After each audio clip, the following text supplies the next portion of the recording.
Can you hold up to any more football this season after this first 8 weeks? Hold up the football. What do you mean? Like, can you just like imagine what's going to happen in the next half of the season versus I think we say that every year. Oh, this season, you can't believe it. But I'm seeing it in print everywhere. I'm seeing it's been total insanity. It didn't stop this weekend. It was so crazy. You and I even went to a different place to watch football this Sunday. Remember when David Letterman would do his openings? He would throw the pen.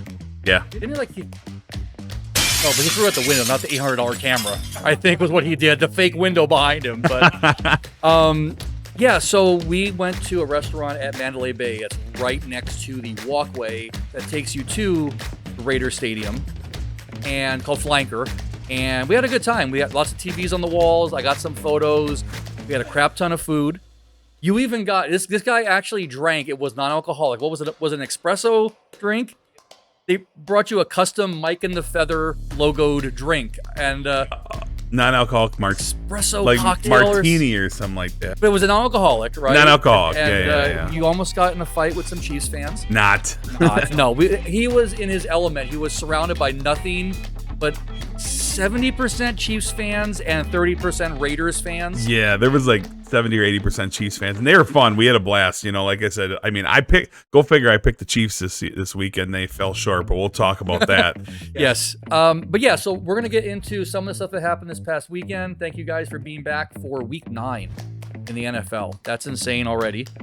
Time's flying, and we still have, it's 18 weeks, so we got a little ways to go. It feels like it's like a whole nother season about to start, because I don't know, there's only a few teams that are technically really, really out of it, and even teams we'll talk about this, with 2 wins are kind of still in the conversation, and teams with winning records are in last place in their division. So yeah, I mean, physically, I don't know where teams are going to look 9 weeks from now, because there's a lot of injuries, a lot of crazy injuries this year. And every year there's injuries, but it seems like key players are just going down like dominoes every single week. Stephon Diggs is going to be out for the entire year, and his contract's up. So right now he's not going to have a contract next year. And odds are, with a knee injury this late in the season, he's not going to make it back by next year. Yeah. So Stephon Diggs is going to make probably $0 after this year for at least one more year. On the other side, Anthony Richardson, breaking news, is officially benched.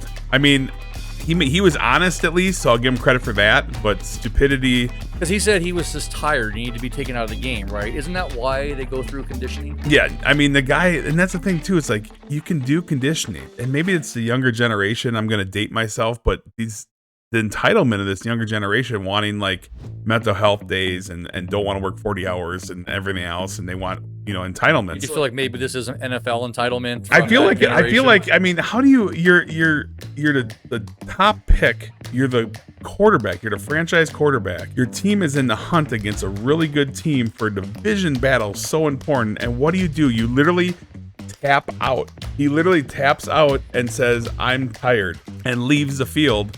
And then he reiterates that in the press conference after. That's where I first saw it, was in the press conference yesterday. Put this into perspective. Joe Flacco, old bones Joe Flacco, who's 40-ish, whatever he is now, he's old. He never taps out. In fact, they went back in history. I mean, this has been talked about so much since Sunday. Like, literally no one in like the history of thought at the quarterback position has tapped out of a game because they were tired. Or at least don't make it obvious. Just say something's hurting. Take a play off. But that doesn't happen. I mean, the thing is, no one taps out. Now, he could have been dishonest and said, "Oh, I'm coming out," and then maybe lied about it. But yeah, so that's a big change. More props than to Tom Brady for playing an entire season well into his early 40s and not being a little B. But I don't say his name 3 times. You notice the time you say Tom Brady's name. That's twice now. You say it a 3rd time. Tom Brady. Oh, he's gonna come and deflate all my balls. So right. I mean, so now you got Flacco coming in, and Richardson. I don't know. He's got to be shaken as far as confidence. So I don't know how they're going to make this work, but Flacco is going to give them the best chance to win going forward for now. And then on the other side, you got a trade coming into play where Deontay Johnson on the 1-7 or 1-6 Carolina Panthers, their number 1 wideout, who just got traded to them over in the offseason from Pittsburgh, is now on the move to the Baltimore Ravens. There's a phone call you like to get from your agent. Hey, you're being traded. Oh, that sucks. Guess what? Just to a team with a winning record. You're being traded to the team that is likely to maybe possibly go to the Super Bowl. But Lamar Jackson has all kinds of shiny toys to play with now. I mean, he's got a receiving core that's performing across the board. Mark Andrews is finally showing up in the second part of the season. Now you got yourself an arguably number one wideout on many teams. And I don't know how he's going to fit into this offense, if he's going to become the alpha or if it's going to remain Zay Flowers. Either way, a lot of good things going on in Baltimore getting a receiver. All right, well, let's look at Baltimore and all the rest of the cities hosting games this week as we go into the NFL picks for week number 9. Week 9, time flies. Almost Thanksgiving.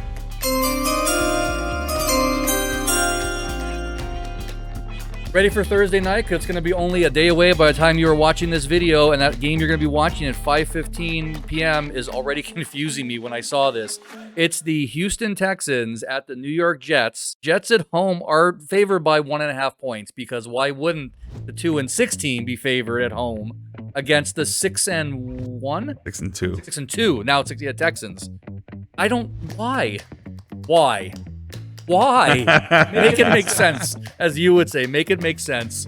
I mean, okay, so part of that is going to play into the fact that Stephon Diggs is out for the year. They're down to Tank Dell. Nico Collins is out for one more week. He's due to come back next week. Tank Dell was struggling early in the year, but they had 3 great receivers, a good tight end, and Joe Mixon running back. This offense was dynamic. They're down 2 of those 3 wide receivers, and they got to cobble something together at the receiving situation, and that's not ideal for them. Frankly, CJ Stroud has had his struggles. He struggled against Green Bay handily, and now they're going to face the Jets. Now, I don't know if this is like Vegas saying this is like Custer's last stand for Aaron Rodgers, because pretty much if the Jets lose this game, they would have to go undefeated the rest of the year to even squeak out a 10-7 playoff spot, right? But the reality is I think it's at Jets. The Jets are going to give max effort, and if they lose this one, I think the sky is going to start falling in New York. Aaron Rodgers, they're just waiting for him to do something really well, which he wasn't bad last week. So he did pretty well, but their defense struggled and they made some mistakes. Here's where I see it. With the Texans going into New York Jets land, down to their top receivers, the Jets in a must-win situation, or it's pretty much all over. The Jets are going to get it done, Mike.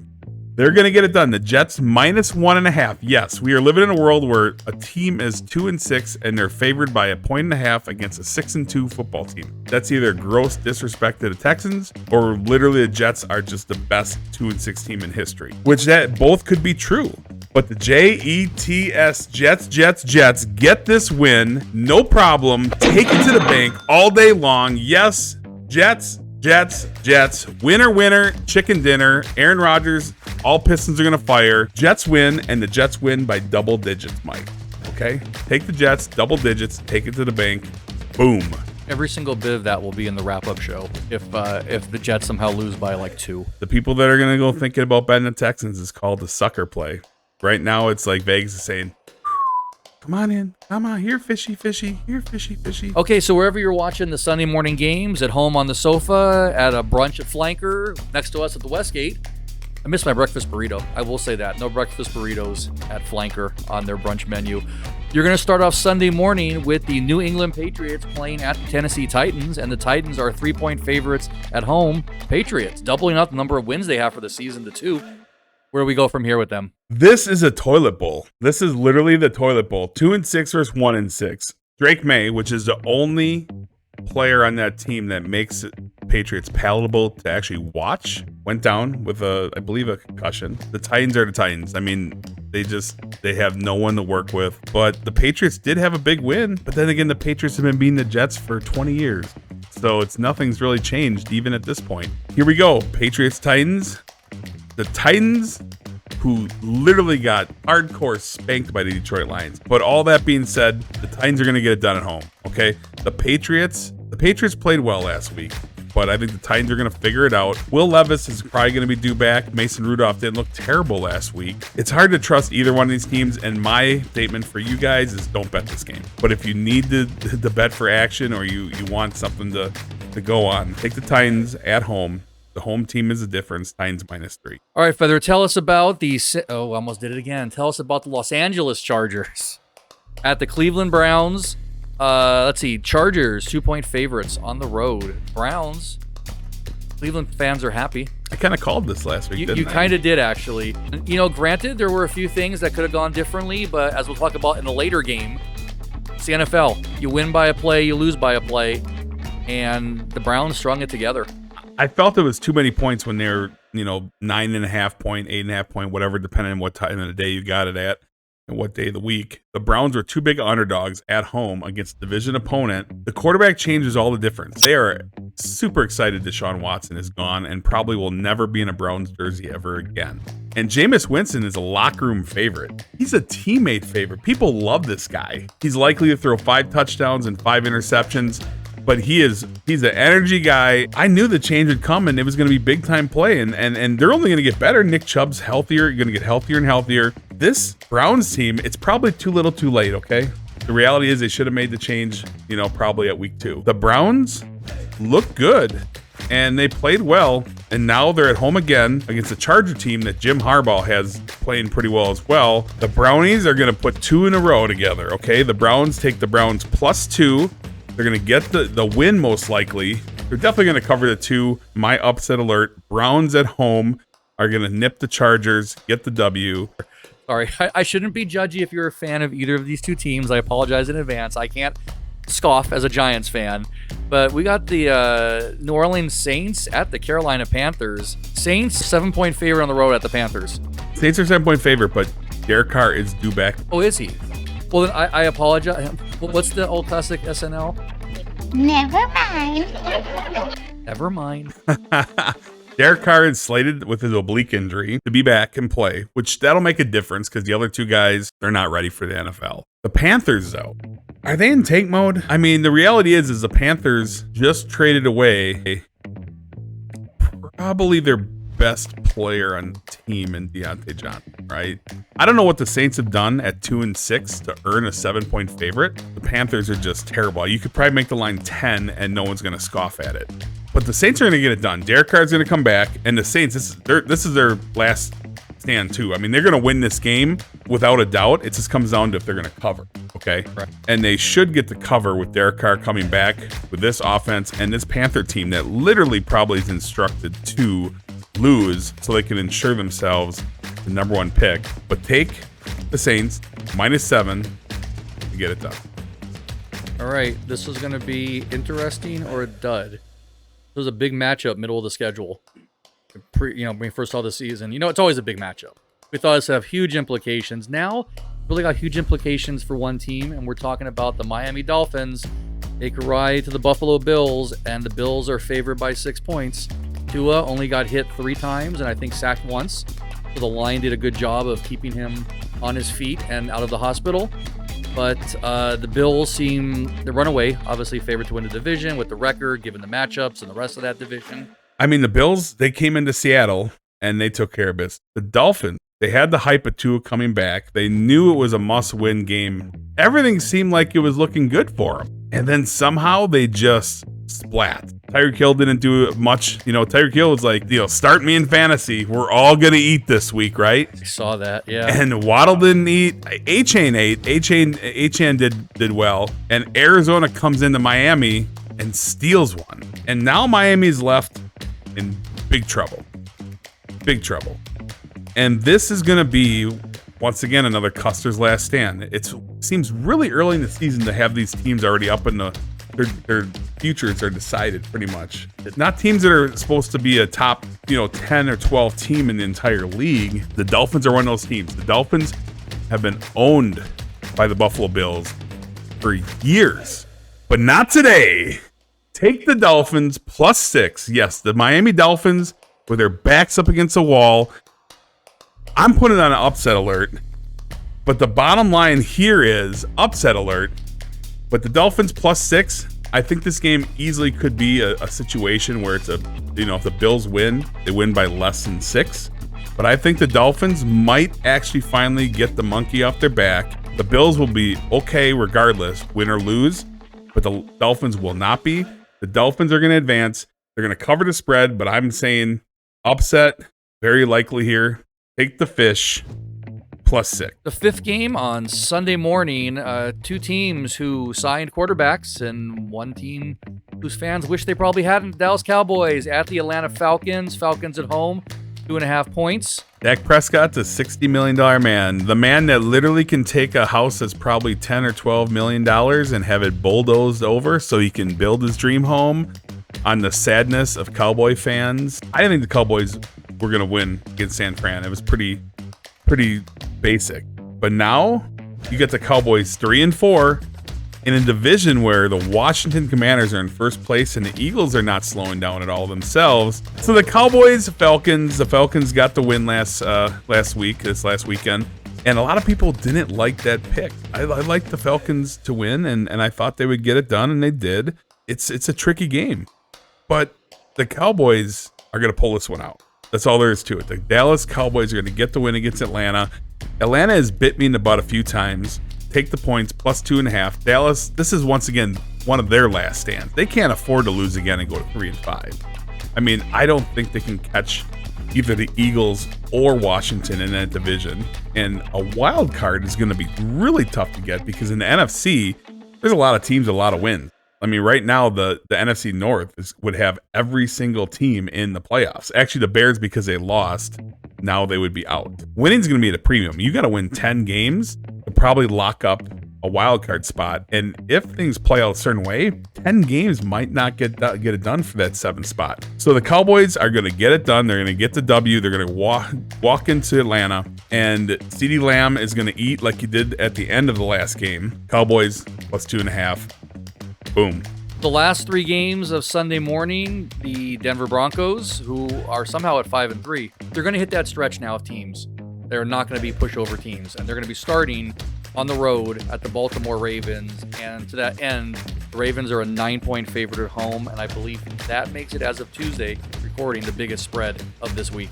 I can tell you one thing that's probably got to be a fact. I didn't look it up. I'm just going off of what I think. The Broncos were a team that started the week last week when we did the picks. They were 8.5-point favorite. That line went to 12, yes, against Carolina Panthers, but they covered the spread handily and put up a bunch of offense. Has there ever been a team that's a double-digit favorite that literally by kickoff might be double-digit underdogs the next week? And then that team being also 5-3 with a winning record. I don't think that's even possible. Like literally, someone in the comments, if you find it, there's just no way on earth that that's possible. I don't think so. But the Broncos 5-3 getting disrespected because the Ravens at home coming off a loss to the Cleveland Browns are going to be on edge. They're going to be a little bit pissy. And what do they say? Hey, we're mad. They went and signed Deontay Johnson to the roster. So they essentially have a number 1 wide receiver, and now they have 2 number 1 wide receivers.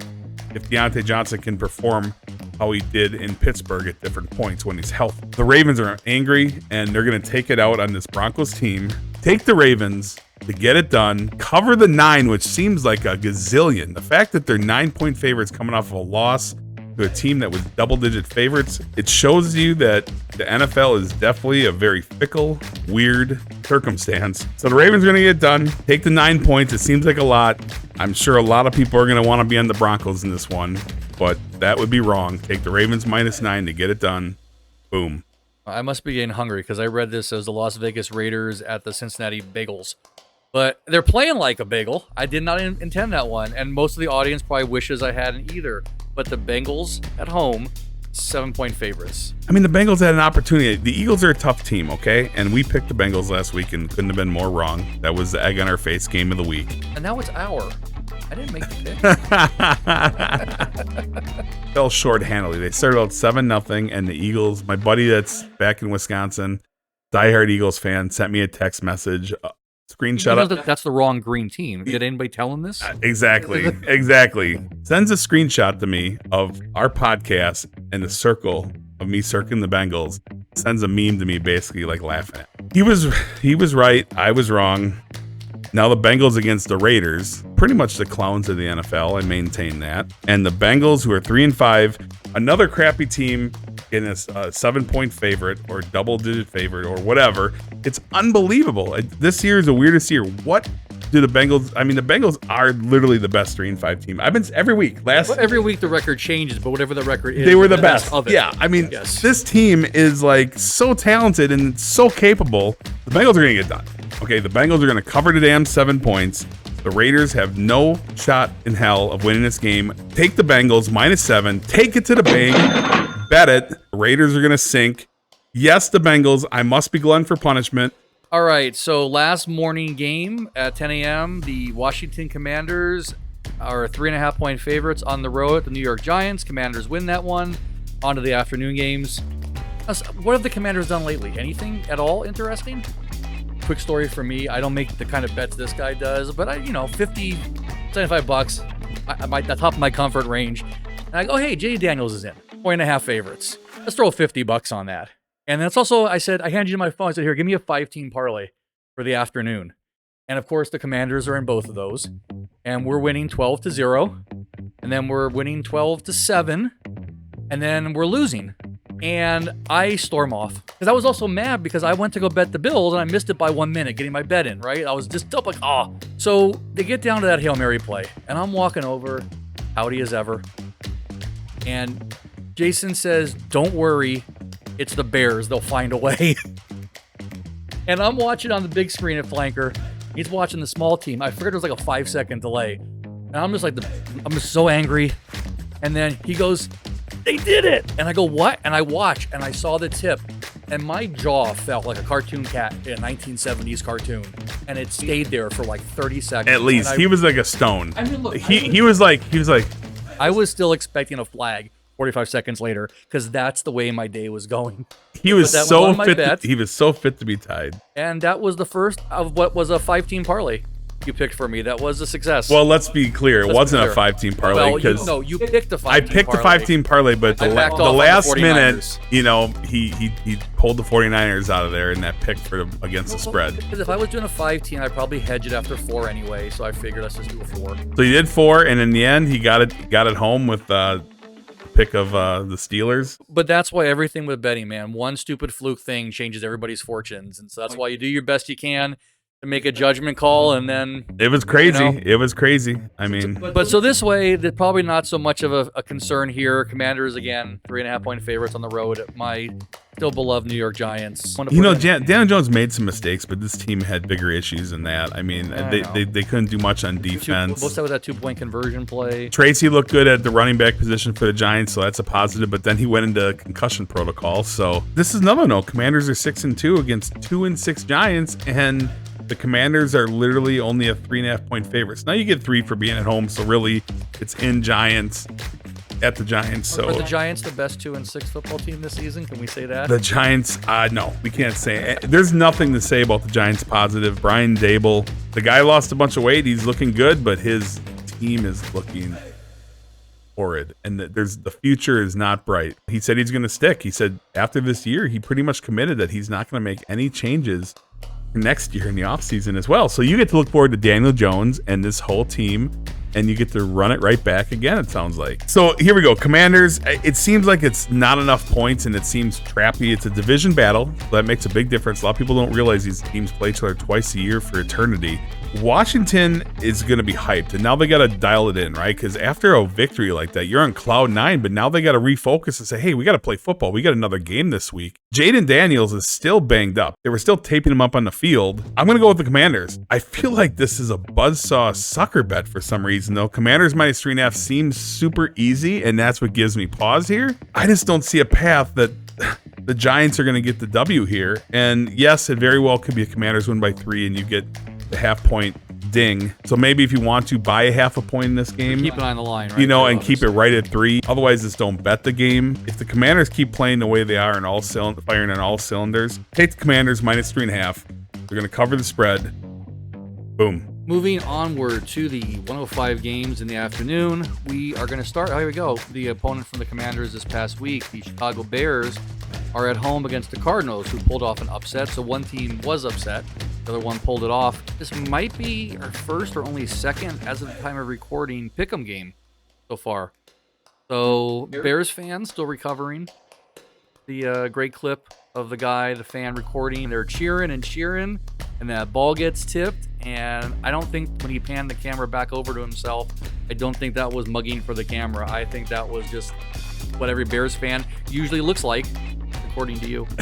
I mean, as a Packer fan, I know all about Hail Marys. Aaron Rodgers is the Hail Mary king. I think he has 3 or 4 in his career. So you got the Cardinals 4-4, the Bears 4-3. The Cardinals on top of the division after a huge win. You're talking about 2 teams with different emotions. The Cardinals were double-digit trailing to Miami. They come back in Miami, get the W. They're in first place now. The Bears was in last place at 4-2, which seems pretty crazy. They thought they came and they stole one after literally the offense had nothing going for them the whole game.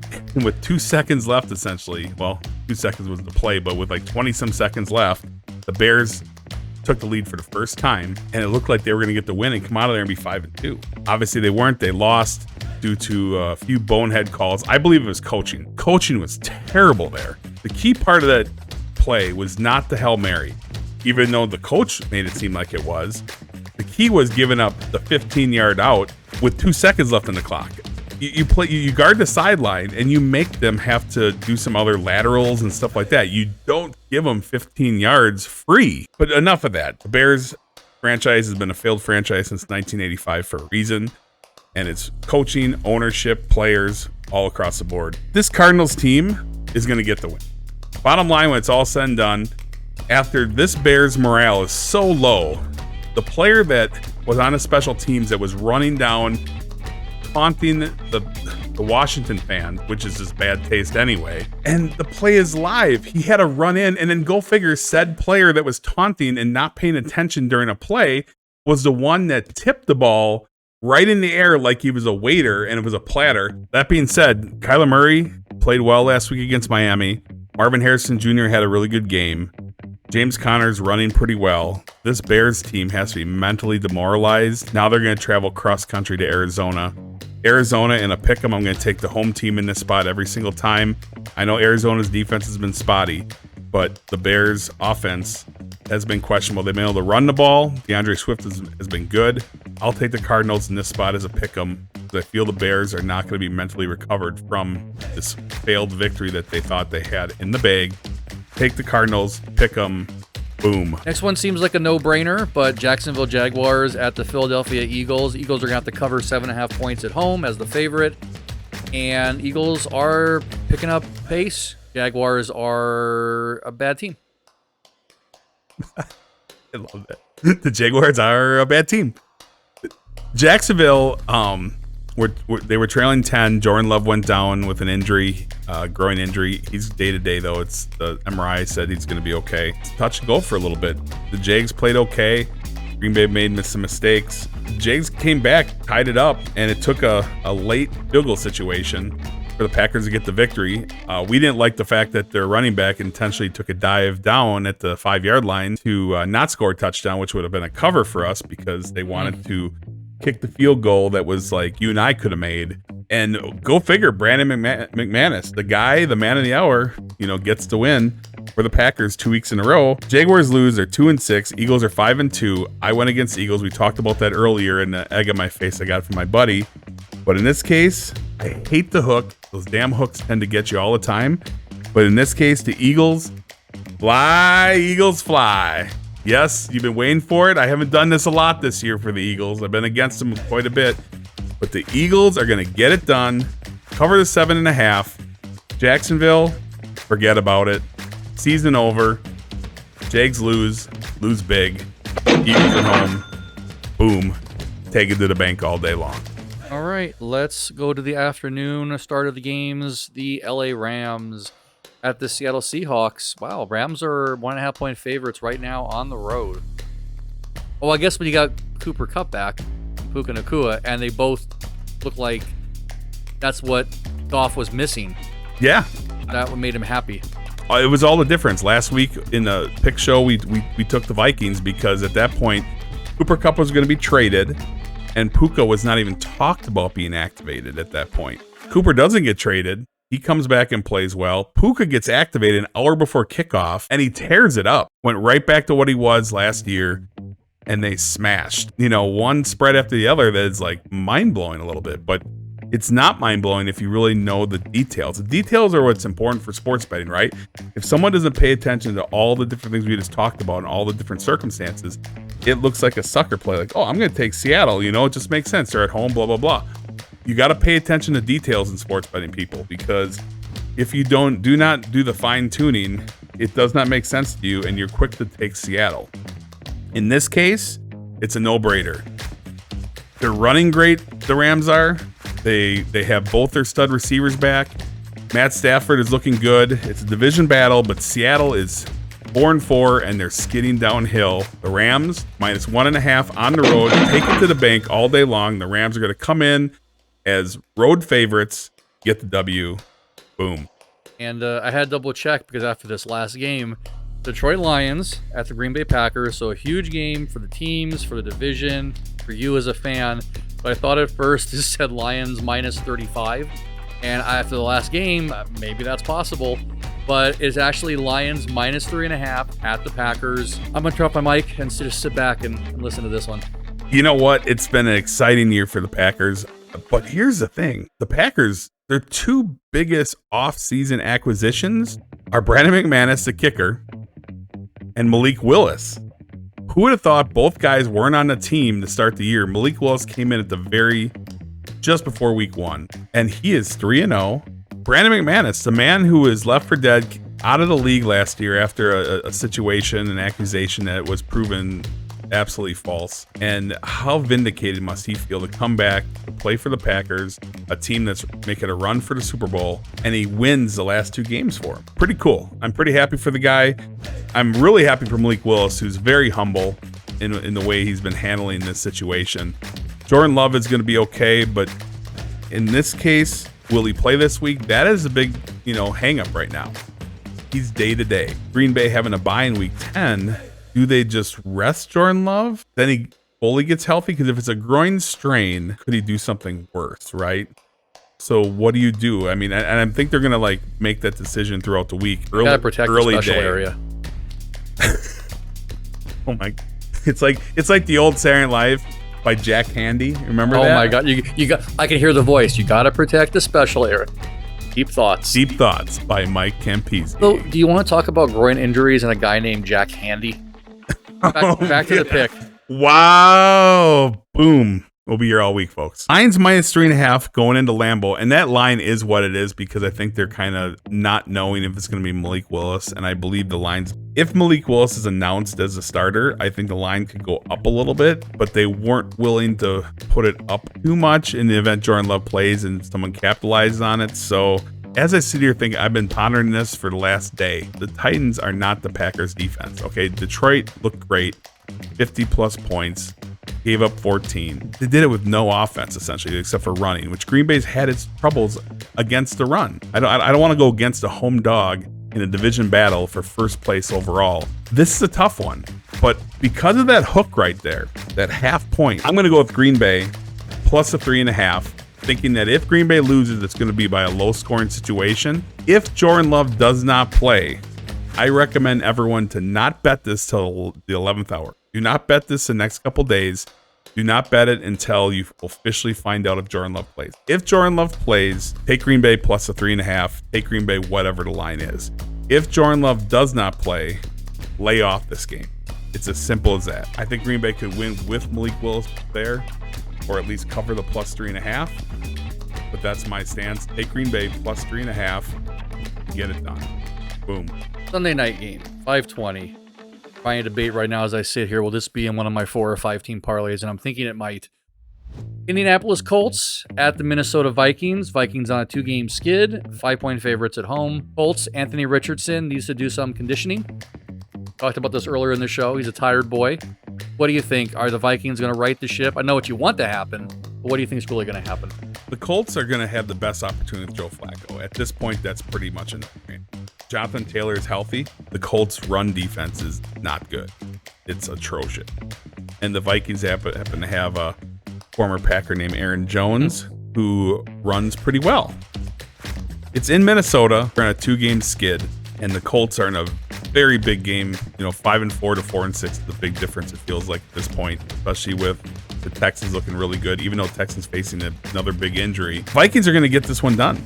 I'm going to take the Vikings at home, -5. This is one of those games, though, if they they could win by a field goal and they don't cover. But in this case, yes, Minnesota tends to go on these skids, and it's very tricky sometimes. A lot of Minnesota fans will tell you, hey, they've seen this happen before. They've seen this dance over and over again. Minnesota goes on this 5-6-7, 8-0, 8-1, 7-2. And then they just go on a losing tear. I don't think this is going to be that situation. I personally am not going to bet on this game. I think it's something you just sit back and watch. But if you need to, and you really, feel you want to bet this game one way or another, take the Vikings at home, -5 to cover the spread. They should be able to get it done, barring another collapse like last week. I feel like you were subtly talking to me and all my parlays where I'm not going to bet anymore. Wait, one more parlay. Just one more. All right, let's move on to Monday night, 5:15 p.m. And finally, the Chiefs have a late game. I mean, this poor team has had to play games at like 105, 125 all year. And finally, they get to play one at 5:15. Tampa Bay Buccaneers are coming in. The Chiefs are a 9-point favorite, which after the Raiders almost could have covered that. We thought they were. We wanted them to, and it's just the Raiders going to raid, and whatever. It wasn't even a shout out to the person I saw at Mandalay Bay with the Raiders jersey, but the giant Chiefs logo that said refs on it. They know who the 12th man is on that team. Enough of me. Chiefs -9 at home against the Bucs. Not many offensive players. Jason, what do you do? Because your record against the Bears is the exact polar opposite as your record picking the Chiefs this year. Like, I think if I shoveled all the money onto your Bears picks, I would have lost it all on the Chiefs picks. So what are we going to do? What do we do at 9 points? He's thinking. The wheels are spinning. This just can't keep happening. The hamster's out of energy with these Chiefs picks. I'm at a loss. This is unbelievable. I can't win. No matter what I do, picking with them, picking against them, they can't seem to cover anything. I mean, they cover when it's small, but they barely win these games, and I'm at a loss. Now the Chiefs at home by 9. They got DeAndre Hopkins. They're at home. Another primetime game. They're always the 3:25 game, 1:25 West Coast time, or they're always Sunday night or Monday night or Thursday night. It's crazy. Does Travis Kelce and Patrick Mahomes not want to wake up for 10 a.m. games? Or Travis wants to stay home and snuggle in bed with Taylor. I mean, I don't get it. Do they not? They don't. And I looked at the schedule. The 10 a.m. games they have are like against the Panthers and like maybe scrub games that they're like, oh. But otherwise, they're all nationally televised games. You'd almost think that advertising dollars play a part in this. Yeah. I mean, maybe something to do with like rhymes with whiff, but I don't know. Whatever. Who knows? But here we go. Chiefs -9. Buccaneers on the road. No Mike Evans. No Chris Godwin for the rest of the year. A running game that was okay last week. We're going Chiefs. We're going Chiefs -9. It's under 10. I think the Chiefs actually can maybe cover a spread and actually maybe win one game this year convincingly, because if you think the Raiders winning by the Raiders by 7 or whatever they won, they leaked away a touchdown. They barely beat the Raiders. The Raiders once again beat themselves. The Raiders had opportunities to get it done, which should never happen. If you're a team that's 7-0, the Chiefs keep winning. I get that, people. Patrick Mahomes, his stats are terrible. His stats are just as bad as Daniel Jones. I mean, his stats are bad. Patrick Mahomes' stats are bad, but as my friend Sam says, the stat that counts is the 7-0. Okay. Yes. Hey, 16-0 didn't help the Patriots against the New York Giants. Yes, good point. I'm like the Al Bundy with that now, because it's been like a decade and a half or whatever, 2007, 2008. So it's like, I'm going to be like, poke high, 6 touchdowns in one game. Remember 47 years ago when the Giants... You realize you're going to be like the 85 Bears fan, yeah, right? Well, it's coming. But I have more championships since that one the Bears fan had since 8. So. That's a good point. Good point. Hey, whatever makes you happy. Bears find a way is my new favorite slogan for this weekend. I mean, yes, Patrick Mahomes keeps winning. Congratulations, he's winning, and somehow he's still a MVP favorite, even though his stats are terrible. He leads the league, 9 interceptions. Yes, I'm well aware Jordan Love has 9 interceptions. Patrick Mahomes was not hurt like Jordan Love was hurt. Chiefs are going to cover. We're going to end it on that note.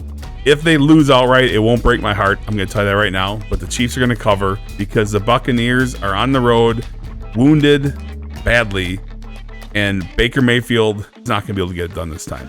You know, if you type Will Taylor Swift, the third option is be at the Chiefs game. God. We'll leave it on that note. Well, you're either watching this right before or right after Halloween. If you're watching on Halloween, get the hell out, go do something. I guess Halloween for a lot of people though was this past weekend, right? Because when it falls in the middle of a week, people Usually got jobs and work. A lot of people do 2 weeks. So like they'll do Halloween the weekend before, and then they'll do Halloween Thursday, Friday, Saturday. Like people will be in Which bars is baloney because costumes Saturday's the after. 2nd. That's already Christmas. So Yeah. get over it. Take the decorations down, put the trees up. Any opportunity, to have a sexy nurse dress on, for the ladies in the club, You know what we're gonna do? And all the trees up in my backyard, we'll do a Packer style podcast, and we'll go do it in the cold. Of course, cold in Vegas in winter in the middle of December, being like What do we go to Mount 72. Go to Mount Charleston? No. We'll do a live podcast. Oh, the Wi-Fi sucks up there. I've asked the Bears. Oh, even though the Bears can find a way. I'm gonna stop. Thank you guys for watching this week, and good luck with Week 9. Go Pack, go! Go Pack, go. Hopefully it's a win next week, or the Green Bay Packers, or win this week. So next week on the podcast, I don't have to eat egg on my face and see all the comments saying I'm picking like a homer, which I'm not. All right, guys. Until then, take it to the bank. Boom.